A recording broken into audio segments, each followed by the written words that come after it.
అధ్యక్ష ధన్యవాదాలు.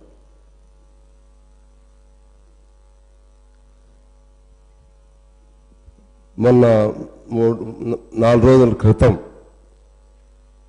గద్దర్ గారి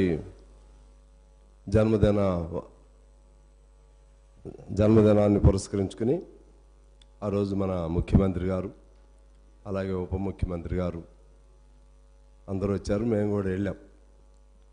ఆ రోజు నంది బహుమతులకు బదులు గద్దర్ గారి పేరుతో బహుమతులు ఇవ్వబడతాయని చెప్పి రాష్ట్ర ప్రభుత్వం తరఫున ముఖ్యమంత్రి గారు ప్రకటన చేశారు.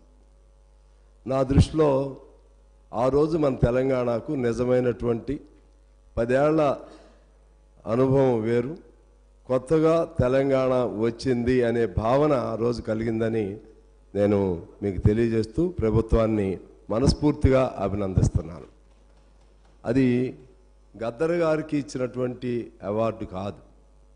ఈ తెలంగాణలో ప్రతి పేదవాడికి, ప్రతి కష్టజీవికి, ప్రతి డప్పు కొట్టేవాడికి, ప్రతి గొంగళి కప్పుకునేవాడికి, ప్రతి పాటకి, ప్రతి కష్టజీవికి, ప్రతి విప్లవకారుడికి, ప్రతి పోరాట యోధుడికి, ప్రతి ఉద్యమకారుడికి, ఆఖరకు ప్రతి కమ్యూనిస్టుకు ఆ ఘనత, ఆ నివాళి అందినట్లుగా మేము భావిస్తూ ఉన్నాం.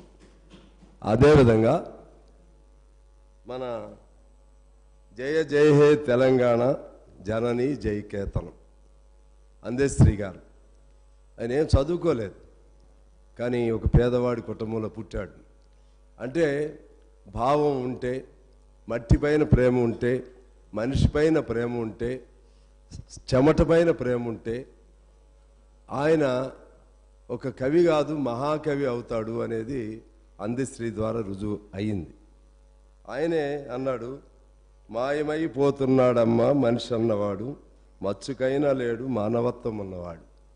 ఎంత గొప్ప తాత్వికత అందులో ఉంది. ఆయన పేరుతో ఆయన రాసినటువంటి జయ జయ హే తెలంగాణ జనని జయకేతనం, ఇది తెలంగాణ గానం. అంటే నిజంగా తెలంగాణకు ఇప్పుడు అసలైనటువంటి మన రాష్ట్రానికి తెలంగాణ, అసలైన తెలంగాణకు, తెలంగాణ తనానికి, తెలంగాణ భాషకు, తెలంగాణ మాటకు, తెలంగాణ యాసకు అసలైన స్వేచ్ఛ, స్వాతంత్రం కలిగాయని నేను భావిస్తూ ఈ సందర్భంగా మన ముఖ్యమంత్రి గారిని, ఆయన మంత్రివర్గాన్ని మనస్ఫూర్తిగా అభినందిస్తూ ఉన్నాను. అలాగే